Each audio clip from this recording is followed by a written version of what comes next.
علی اللہ ولعنت الدائمۃ علی اعدائهم اعداء اللہ من یوم عداوتهم الى یوم لقاء اللہ. اما بعد فقال اللہ تبارک وتعالی فی القرآن المجید وفرقان الحمید وقول الحق. بسم اللہ الرحمن الرحیم.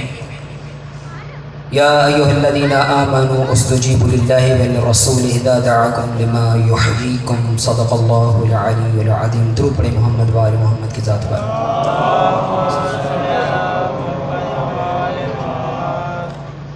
خداوند متعال سے دعا ہے کہ ہمارے پروردگار ہماری اس قلیل سی عبادت کو اپنی بارگاہ میں قبول و منظور فرما. جو مومن جو بھی نیک و شریح حاجات لے کر یہاں پر تشریف لائے ہیں ان کو اپنی بارگاہ میں قبول و منظور فرما. اب تمام مومنین اپنی صحت و سلامتی کے لیے، اپنی عبادات کی قبولیت کے لیے، اپنی دعاؤں کی قبولیت کے لیے درود پڑھیں محمد و آل محمد کی ذات پر.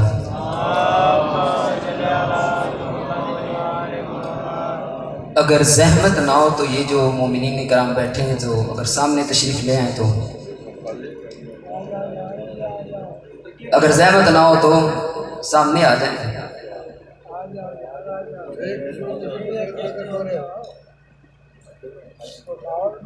چونکہ بزرگوں نے دعوت دی اس وجہ سے یہاں پر تشریف لائیں. ویسے تو بخار تھا مجھے، تو انشاءاللہ میرا بخار اتار دیں گے ابھی. عموماً جب میں جہاں کہیں بھی مجلس پڑھتا ہوں تو وہاں پر ایک دو جملے عزاداری کے بارے میں مومنین کو بتا دیتا ہوں کہ یہ جس عبادت میں آپ مصروف ہوتے ہیں یہ کوئی عام سی عبادت نہیں ہوتی. یہ کوئی عام سی عبادت نہیں ہوتی.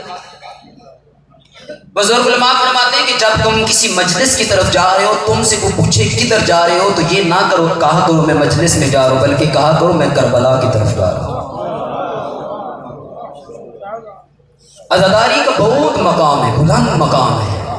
اس لیے تو آج دشمن اس سے خطرہ محسوس کرتا ہے. میں آپ کو ایک مثال کے ذریعے سے بس سمجھا دوں گا. عموماً یہ جب بھی جہاں میں مجلس پڑھتا ہوں وہاں پر یہ مثال ضرور دیتا ہوں، اس کے بعد میں اپنے موضوع کی طرف آؤں گا. لیکن آپ کی توجہ پر یہ مثال سمجھنے پر موقوف ہے. میں دیکھتا ہوں کون کون سا چہرہ، کون سا ذہن میری طرف توجہ کرتا ہے. کیا آپ نے پرانے زمانے میں دیکھا ہوگا بادشاہوں نے قلعے بنائے ہوتے تھے. ان کا انداز یہ ہوتا تھا کہ انہوں نے ایک دیوان خاص بنایا ہوتا تھا جس کے اندر خود بادشاہ موجود ہوتا تھا. توجہ رکھنی ہے، میں آپ کو عزاداری سمجھانا چاہتا ہوں. دیوان خاص کے اندر خود بادشاہ، اس کی فیملی ہوتی تھی. اس کے ارد گرد دیوان عام بنایا جاتا تھا جس میں اس کے مشیر اور وزیر ہوا کرتے تھے. اس کے پھر گرد اثارے خاص بنائی جاتی تھی جس میں جرنیل، بڑی بڑی پوسٹوں والے سپاہی لوگ ہوتے تھے.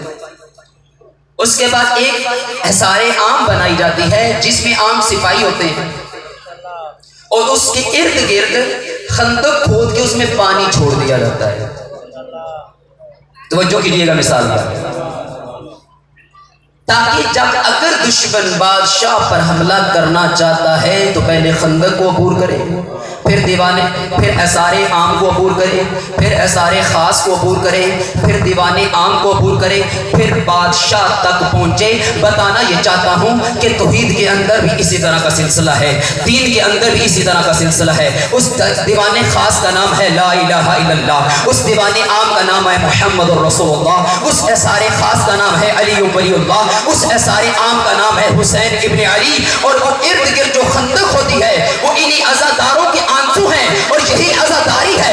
جب تک یہ عزاداری باقی ہے اس وقت نہ تو خدا کی توحید کو کوئی خطرہ ہے.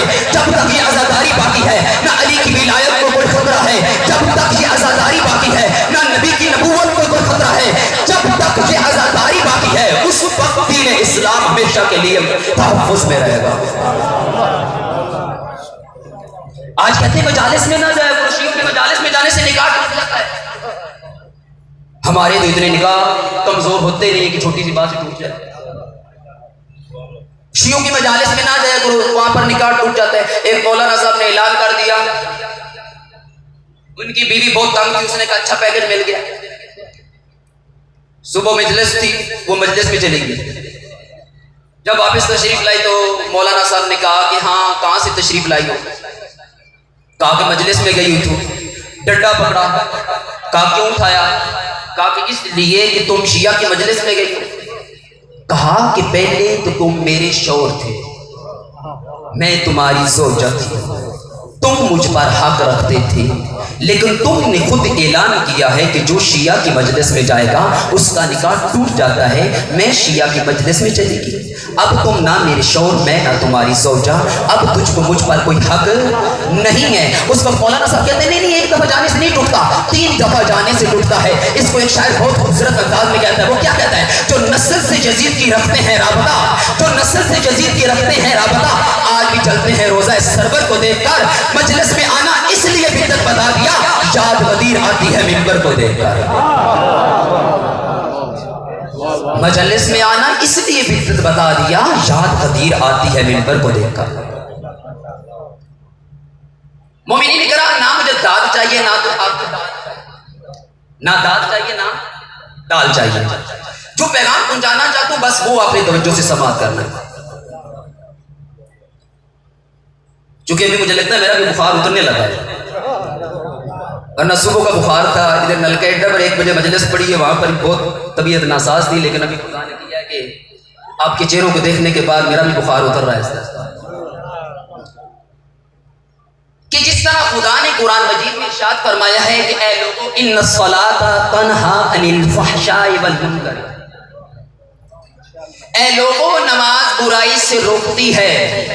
یعنی اگر میں نے دیکھنا ہے کہ جو نماز میں نے پڑھی ہے خدا کی بارگاہ میں قبول ہوئی ہے یا نہیں ہوئی، تو خدا کہتا ہے دیکھ لو. اگر تم کو نماز برائی سے روکتی ہے تو سمجھنا کہ میری نماز قبول ہے، اگر برائی سے نہیں روکتی تو سمجھنا کہ میری نماز قبول نہیں ہے. بتانا یہ چاہتا ہوں جس طرح نماز کا خدا نے مقصد رکھا ہے، اسی طرح ان مجالس کا مقصد ہے، اسی طرح ان عزاداری کا مقصد ہے. وہ کیا مقصد ہے؟ کہ میرے اندر غیرت حسینی پیدا ہو، میرے اندر شجاعت حسینی پیدا ہو، میرے اندر عفت حسینی پیدا ہو، میرے اندر کردار حسینی پیدا ہو، میرے اندر صداقت حسینی پیدا ہو.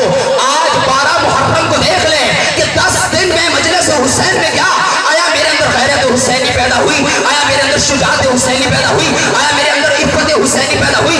آیا میرے اندر غیرت حسینی پیدا ہوئی؟ آیا میرے اندر صداقت حسینی پیدا ہوئی؟ اگر یہ صفات حسینی پیدا کر لی تو سمجھو تمہاری مجلس قبول. اگر یہ صفات اپنے اندر پیدا نہیں ہوئی تو سمجھو کہ میری مجلس قبول نہیں ہے.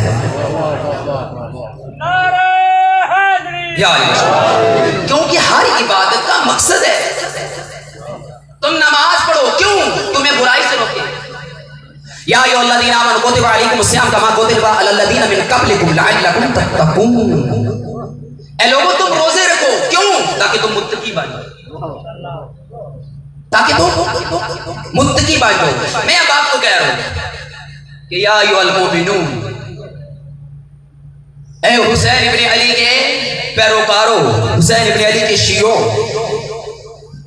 تم کو مجلس میں اس لیے بلایا جاتا ہے، اس لیے دعوت دی جاتی ہے تمہارے اندر وہ کردار حسینی پیدا ہو. آج کہتے ہیں جی مجلس میں جائیں، ہم تو وہ صفات اپنے اندر پیدا نہیں کر سکتے. وہ کہاں، وہ کجا، ہم کجا، وہ کجا، میں کجا. ٹھیک ہے، ہم امامت کے درجے پر نہیں فیض ہو سکتے، نہ معصوم بن سکتے ہیں، لیکن آپ کو یہ بھی معلوم ہونا چاہیے کہ ولید کے دربار میں جب امام حسین سے بیعت کا مطالبہ کیا گیا تو امام نے کیا کہا تھا؟ اے ولید تجھے پتہ نہیں ہے کہ تو کس کے لیے بیعت کا مطالبہ کر رہا ہے؟ اگر تجھے پتہ نہیں ہے تو میں تم کو بتاتا ہوں کہ میں کون ہوں اور جس کے لیے تم بیعت کا مطالبہ کر رہے ہو وہ کون ہے. کہا کہ یا ایھا الامیر، اے امیر، انا آل بیت النبوہ ومادر الرسالہ ومختلف الملائکہ ومحبت الرحمہ وبنافت اللہ وبنا یختم. تجھے پتہ نہیں ہے تو کس سے بیعت کا مطالبہ کر رہا ہے؟ ہمارا خاندان وہ ہے جس سے نبوت پوچھتی ہے، ہمارا خاندان وہ ہے جس سے ملائکہ کا نزول ہوتا ہے، ہمارا خاندان وہ ہے جس سے خدا کی رحمت نازل ہوتی ہے، ہمارا خاندان وہ ہے کہ جس سے خدا نے اسلام کا آغاز کیا اور اسلام ہمیشہ ہمارے خاندان کے ساتھ جاری رہے گا. اور تو کس کے بارے مجھ سے کہہ رہا ہے میں اس کی بیعت کروں؟ تو جانتا نہیں ہے یزید الراجل الفاسق شارب الخمر قاتل النفس المحترمہ مولن بالفسق مثلی لا یبایع لمثلہ. تجھے پتہ نہیں ہے یزید کون ہے؟ یزید فاسق ہے، یزید فاجر ہے، یزید شرابی ہے، یزید بے گناہ لوگوں کو قاتل ہے. مجھ جیسا اس جیسے کی بیعت نہیں کر سکتا. سمجھانا یہ چاہتا ہوں امام حسین نے یہ نہیں کہا انا حسین، میں حسین اس کی بیعت نہیں کر سکتا، بلکہ یہ بتانا چاہتے تھے کہ اے لوگوں یہ 61 ہجری کا 60 ہجری کا واقعہ نہیں ہے. میرے جانے کے بعد کردار حسینی بھی پیدا ہوگا، میرے جانے کے بعد کردار یزیدی بھی پیدا ہوگا. آج کے دور میں اگر ہم نے دیکھنا کردار حسینی کس نے اپنایا ہے تو آج کے دور کا حسینی وہی ہے کہ جو اپنے دور کے یزید کو للکار رہا.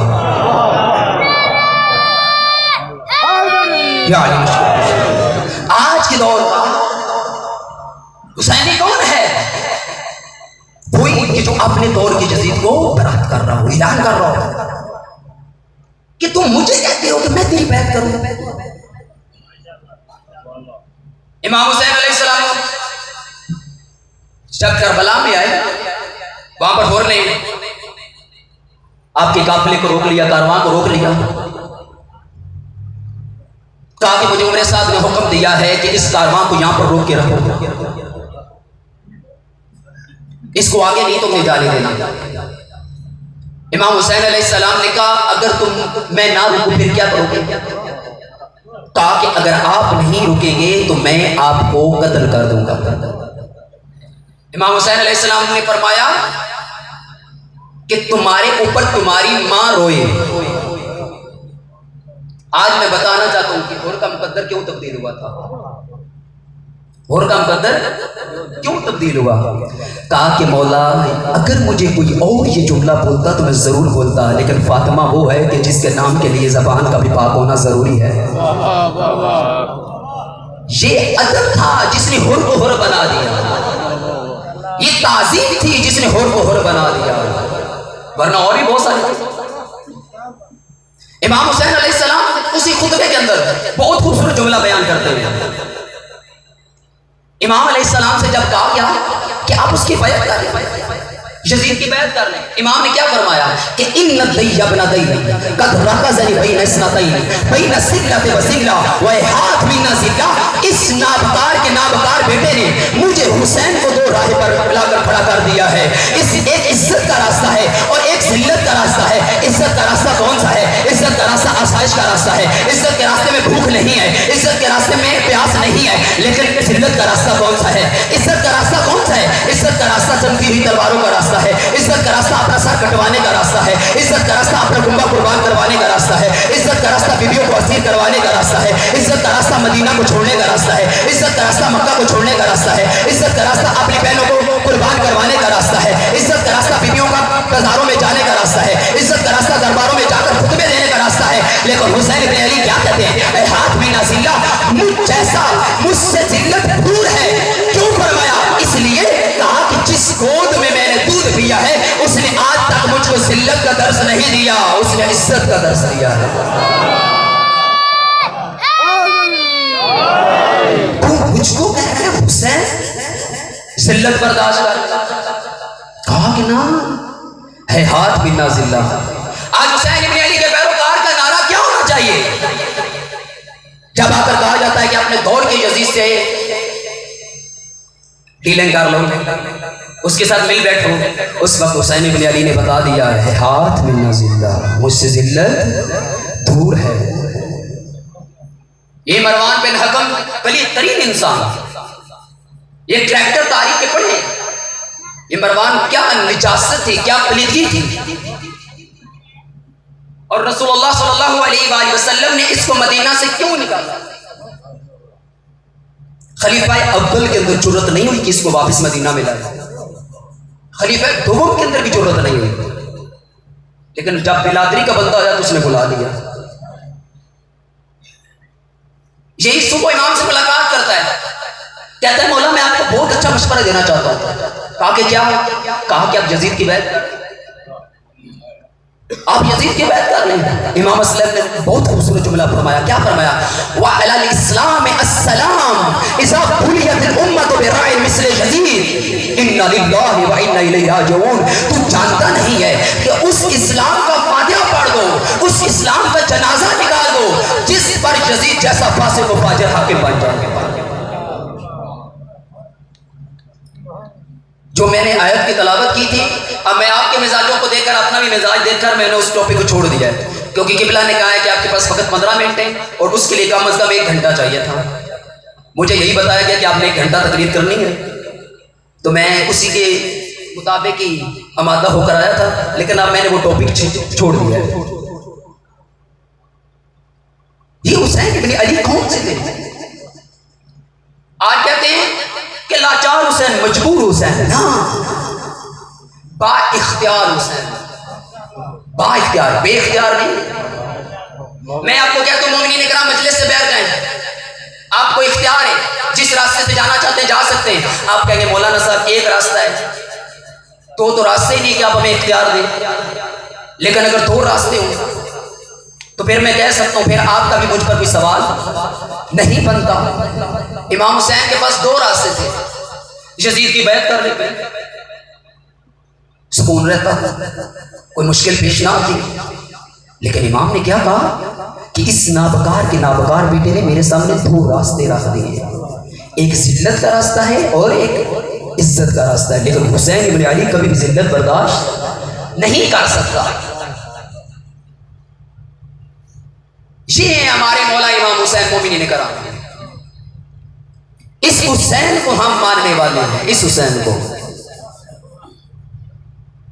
یہ جو مروان کو امام نے جواب دیا تھا، اس میں کیا تھا کہ میں نے رسول اللہ صلی اللہ علیہ وآلہ وسلم سے یہ سنا ہے کہ اے اہل مدینہ، جب تم دیکھو معاویہ کو میرے ممبر پر بیٹھا ہوا، فب کے روح بتنا ہو، اس کا پیٹ چاک کر دو، لیکن وَإِذَا رَأَيْتُمْ أَهْلُ الْمَدِينَةِ، لیکن جب اہل مدینہ نے اس کو دیکھا ممبر پر بیٹھا ہوا، فَلَمْ يَبْكِرُوا بَطَنَهُ، اس کا بدن چاک نہیں کیا، فَابْتَلَاهُمُ اللَّهُ بِيَزِيدِ الْفَاسِقِ، خدا نے سزا دی ہے کہ ان کو یزید جیسے فاسق و فاجر میں مبتلا کر دیا۔